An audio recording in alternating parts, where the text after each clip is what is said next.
আমার প্রিয় ভাই বোনেরা, আসসালামু আলাইকুম। ডিরিম কিচেনে স্বাগতম।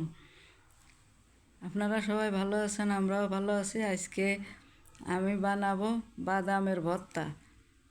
বিসমিল্লাহ বলে শুরু করলাম। বাদামের ভর্তা, বাদামগুলো ভেজে নেব। আর উপকরণ যেগুলো লাগবে, শুকনো মরিচ, রসুন, এসব। এখন বাদামগুলো আমি প্রথমে ভেজে নেব, ভালো করে মচমচে করে ভেজে নেব। তাওয়াটা একটু গরম হলে বাদামগুলো দিয়ে দেবো ঢেলে।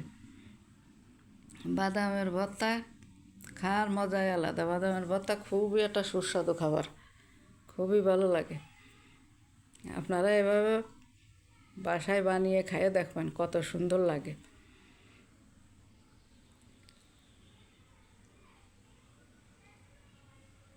বাদামটা খুব ভালো করে ভেজে নিতে হবে।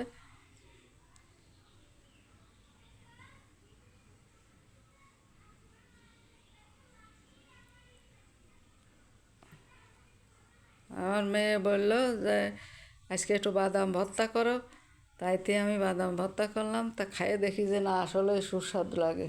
বাদাম ভর্তাটা আসলেই ভালো লাগে। বাদাম আমার ভাজা হয়ে গেছে। এখন ওর সাথে যে মরিচ পেঁয়াজ লাগবে ওইগুলো ভেজে নেব।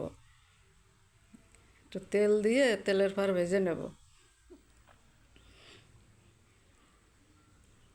রসুন, পেঁয়াজ, শুকনো মরিচ এগুলো ভেজে নেব।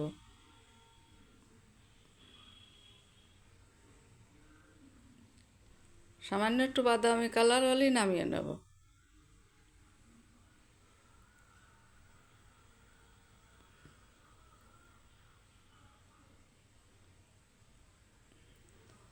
এভাবে করে সব প্রায় ভাজা হয়ে গেছে, এখন নামিয়ে নেব।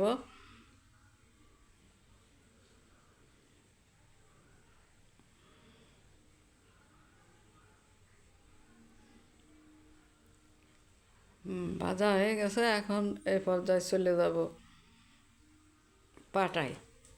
পাটায় যেয়ে বেটে নেব ভালো করে।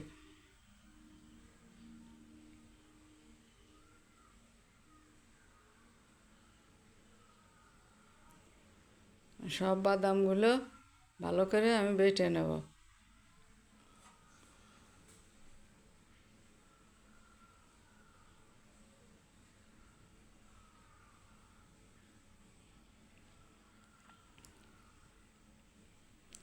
বাদাম দিয়ে অনেক খাবারই খাওয়া যায়, কিন্তু ভর্তা বানানো যায় তা জানতাম না। এই প্রথম ভর্তাটা বানাচ্ছি।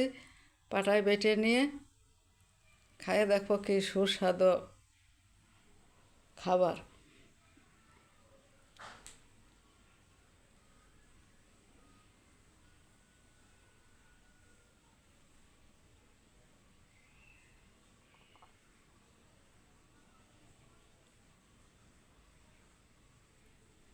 বাটা হয়ে গেছে, এখন উঠাই নিচ্ছে।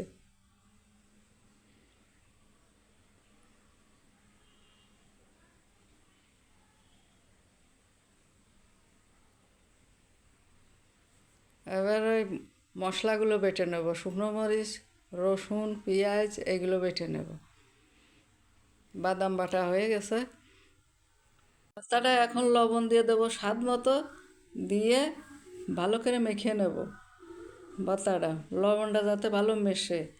মশলাগুলো দেওয়া হয়ে গেছে, এখন ভর্তাটা ভালো করে লবণ দিয়ে মেখে নিয়ে তারপরে পরিবেশন করব। এভাবে আপনারা বাসায় বানিয়ে খাইয়ে দেখবেন। এই ভর্তাটার মজাই আলাদা। অনায়াসে এক প্লেট ভাত খাওয়া যায়। আমার এই ভর্তাটা যদি আপনাদের ভালো লেগে থাকে, সাবস্ক্রাইব, লাইক, কমেন্ট, শেয়ার করে দেবেন। আপনারা সবাই ভালো থাকবেন, সুস্থ থাকবেন। আসসালামু আলাইকুম, আল্লাহ হাফেজ।